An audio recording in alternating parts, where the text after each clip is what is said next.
Welcome to the Sell More Merch podcast. I'm JP Hunt. All right, today's episode is titled Remote Day.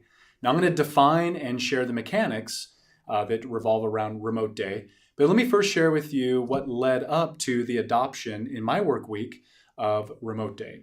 So here's a business lesson that I learned from a mentor. And the lesson is, if you're not spending 30% of your time staring at a blank wall, you aren't focusing on improving your business.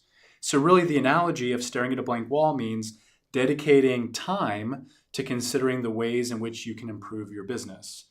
Now, many of these improvements, you're not going to get immediate results from, right?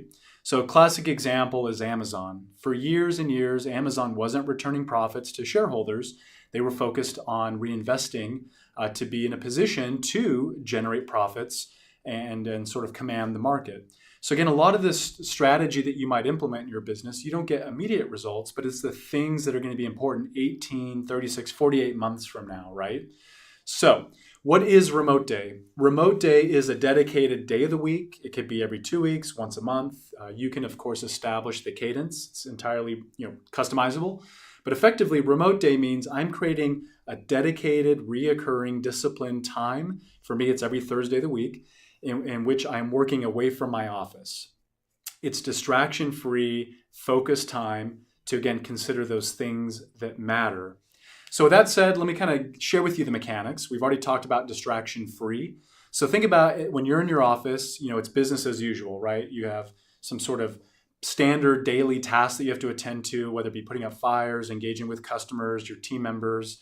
For each time you're distracted, I remember reading this ages ago, that it takes on average about 20 minutes to sort of recalibrate and get back to a focused state of mind or flow.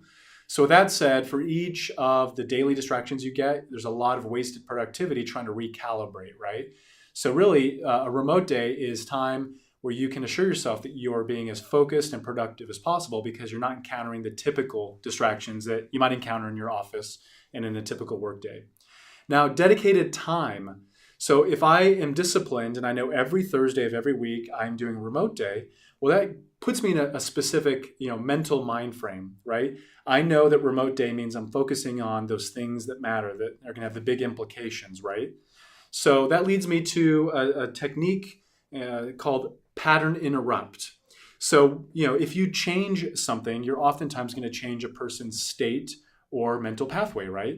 So by getting out of your office, your normal environment, and if you're in a coffee shop, a public library, a co-work space, or a new environment altogether, well, you're going to be in a new mental mind frame. So that said, distraction-free, you're dedicating effort, and you're interrupting a typical, again, work week.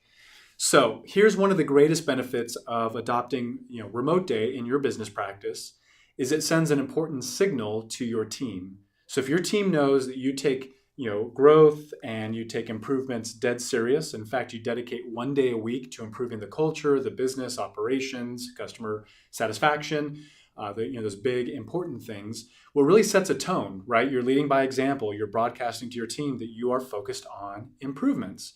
Now, especially when you can take the efforts of your Remote Day and you can show your team that you're implementing these things, that you're bringing forth positive ideas and you're considerate of change. Again, that sets a signal and it creates a culture of change and innovation. So let me share with you some tips. These are the things that I've encountered with Remote Day. First and foremost, encourage your key team members, leaders on your team, to adopt Remote Day. So maybe it's not once a week, maybe for your production team or your sales manager, whomever it might be, maybe it's once a month.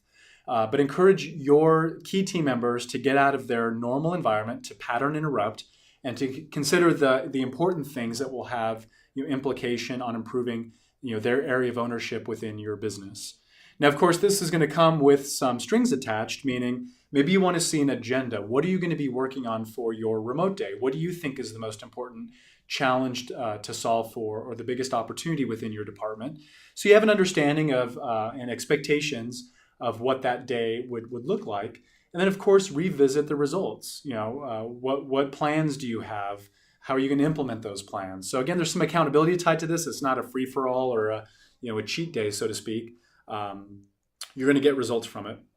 All right, another tip is to create an agenda the evening before your remote day, or maybe you're working on your agenda all week. What is it that I want to accomplish in my remote day? Now, of course, in that agenda, it ought to be the most important things that have the greatest value and benefit to your business. This leads me to the third tip that relates to all the above. Your remote day agenda must be focused on those things that matter, not on work as usual, tasks that have backlogged that you just haven't gotten to. This is sacred, dedicated time, again, to focus on the important things, not just business or tasks as usual. So with that said, that brings our episode to a conclusion. I'd love to hear about your, benefits, your experience with remote day. Maybe you're doing it now. Maybe it's something you trial for 3 months' time, which I would encourage. This isn't something to do passively, but give it a quarter, give it 3 full months, and see the results and the value and the impact that it's having on your business. That might encourage you to keep disciplined and keep doing it. You may find that it doesn't really provide the benefits you thought.